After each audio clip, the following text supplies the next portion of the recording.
Bonjour à tous et bienvenue dans ce petit point catch plutôt atypique. Encore une fois, j'ai délaissé un petit peu mon bureau pour discuter un petit peu de l'actualité du catch. Je suis actuellement sur le parking d'un Carrefour, donc ce ne sont pas les meilleures dispositions possibles, mais on va faire avec. On va discuter de Crown Jewel et d'une potentielle menace par rapport au pay-per-view.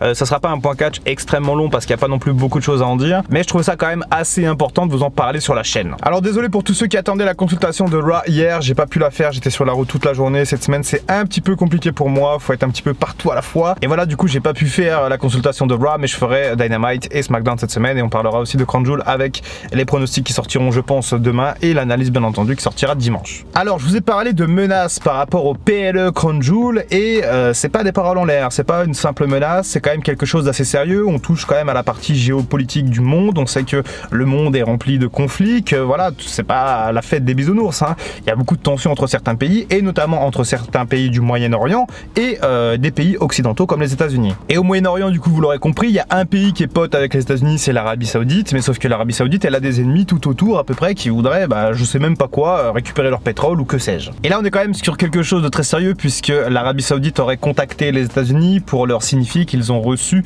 des informations quant à d'éventuelles attaques dans le royaume dans les prochains jours. Et encore une fois, c'est une information qui est surtout pas à prendre à la légère. On sait également que l'Arabie Saoudite a des dissensions dans son propre pays et que malheureusement les attaques sont plutôt courantes dans le pays. Alors dans le passé il y a eu des attaques aux drones et il y a eu aussi récemment, par exemple si vous êtes fan de F1 vous devez vous en rappeler, durant le Grand Prix de Jeddah en Arabie Saoudite, il y a un missile qui est tombé à entre 5 et 15 km de l'endroit du circuit pendant que les voitures étaient en train de rouler. Bref, c'est quand même chose qui est en train de se passer quoi. Alors je vous parlais également de l'Iran qui serait le pays potentiellement qui préparerait ces attaques. Il faut savoir que l'Iran et les États-Unis ont une relation extrêmement compliquée, ça date de des années et des années. Donald Trump avait notamment jeté de l'huile sur le feu à l'époque quand il avait menacé l'Iran d'une attaque nucléaire sur Twitter.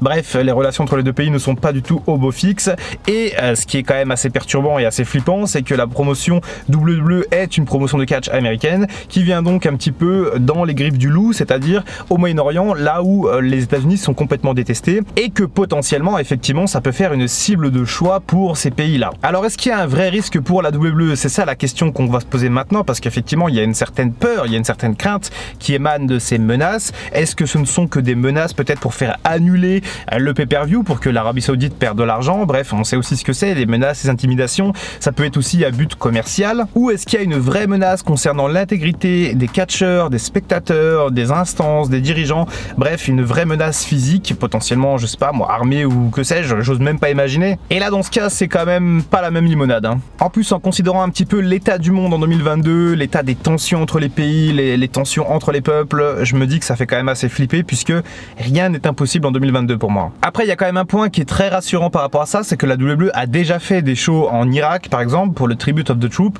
qui était un show pour les soldats américains qui étaient en guerre en Irak, et la WWE partait en Irak, du coup, sur un continent, enfin un pays, dans un pays qui était en guerre, où il y avait potentiellement beaucoup de dangers, beaucoup de menaces, pour performer, et donc la WWE avait géré la sécurité grâce à ça. Après, on était sur une base militaire. Aujourd'hui, là, on va être dans un stade à Riyad. Ça va être quand même assez différent. La WWE va être dans un pays qu'elle ne connaît pas beaucoup, avec des gardes qu'elle ne connaît pas beaucoup, des policiers, des instances, bref, qu'elle ne connaît pas. Elle n'aura pas sa propre sécurité.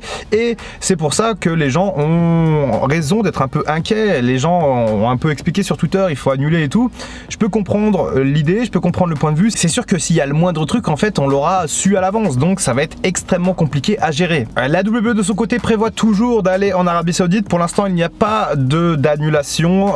Il y a un protocole de sécurité qui est mis en place et qui rassure un petit peu les dirigeants de la WWE. Et la WWE espère aussi que tout ira bien, bien entendu, mais ça, tout le monde espère que tout ira bien, que ce soit les gens dans le stade, que ce soit les fans de catch ou même juste l'humanité en fait, sauf les attaquants. Mais imaginez-vous comme ça un événement avec des milliers de spectateurs sur place et des peut-être centaines de milliers à la télévision avec la moindre problème, le moindre drame, j'ose même pas imaginer, ça serait absolument catastrophique. Et encore une fois, justement, par contre, les États-Unis ont de nombreux ennemis à travers le monde. En plus, il y a des mecs comme Logan Paul là qui sont sur la carte de Crown Jewel, donc ça va créer une énorme facette médiatique, une énorme aura. Et donc voilà, tous les yeux du monde vont être un peu braqués sur la WWE à Riyad samedi. Et donc on va tous prier bien fort pour qu'il ne se passe rien de grave, rien de problématique et que le show se passe bien. Et dites-moi ce que vous en pensez dans les commentaires. Quel est votre avis par rapport à ça? Est-ce que vous pensez que la WWE devrait annuler, quitte à perdre de l'argent, ou alors est-ce que malheureusement le pognon prévaut et quoi qu'il arrive on va en Arabie Saoudite, on essaye de mettre je sais pas moi des drones qui nous protègent, j'en sais rien, moi je suis pas un expert en sécurité mais on essaye de miser sur l'aspect sécuritaire pour faire le show quand même et palper le pognon des Saoudiens. C'est un gros paradoxe, c'est une grosse question que doivent en ce moment se poser les dirigeants de la WWE. Il y a quand même un gros paquet d'argent en jeu et je pense qu'au dernier moment la WWE fera tout pour faire ce show parce que tout simplement aussi elle en a besoin parce qu'ils font des budgets, ils anticipent un petit peu les recettes qu'ils vont avoir et je suppose qu'ils ont anticipé un peu dans le budget le fait qu'ils allaient récupérer des millions et des millions avec ce show en Arabie Saoudite. Donc c'est un petit peu complexe pour eux aussi parce que d'un côté tu as la sécurité de tout le monde et de l'autre côté tu as l'argent et s'il se passe un truc ce sera absolument dégueulasse parce que effectivement l'argent aura provoqué le malheur en fait. Mais d'une certaine manière, est-ce qu'une entreprise peut s'arrêter de fonctionner à cause de menaces? Imaginez-vous, sinon on menace tout le monde, enfin tout le monde se fait menacer et derrière plus personne ne fonctionne. Donc c'est extrêmement compliqué. J'espère encore une fois que tout va bien se passer, que tout va être nickel, qu'il va y avoir aucun problème parce que voilà, encore une fois, s'il y a le moindre problème, s'il y a le moindre drame, s'il y a un gros problème, je vous raconte pas l'état des fans de catch d'une certaine manière, mais aussi l'état de tout le monde en fait, parce que ça aurait une résonance médiatique littéralement mondiale en fait. Voilà pour ce petit point catch qui est pas très gai. Désolé si je vous ai mis un peu le mood dans les chaussettes. N'hésitez pas à aller regarder Bob l'éponge sur Netflix après, ça fait toujours du bien. En tout cas, on va croiser les doigts pour que tout se passe bien samedi à Crown Jewel. Vraiment, j'ai vraiment pas envie qu'il se passe le moindre truc désagréable. En ce moment, on est dans une période là en plus où il se passe plein de trucs super désagréables. Enfin, moi c'est comme ça que je le ressens. Donc voilà, un peu de légèreté, du catch sympa samedi. On parlera de la carte demain de Crown Jewel. Et voilà, tout le monde rentre chez soi et tout va bien. Ah, et dernière chose, je vais vous missionner. Dites-moi dans les commentaires s'il vous plaît le format de vidéo de la chaîne Dr Wrestling que vous aimez le moins.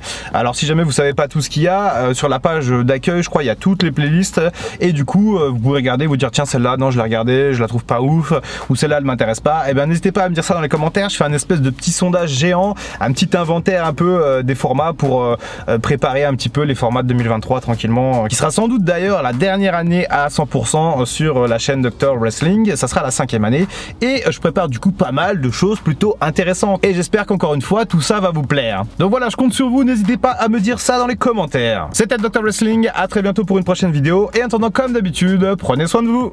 I can feel the blood creeping up from the heathens. Got will, got fight, got pride, got reason. If they wanna go eat, then you know I'm gon' feed them. If you're coming for me, hope you're ready for a demon. I got eyes in the back of my head, I'm seeing. Take me for granted and you know I'm leaving. I'ma take what's mine with the webs I'm weaving. I could take this crowd from seeing to believing. Got a taste for blood and my tongue keeps bleeding from the words I spit. So sharp, so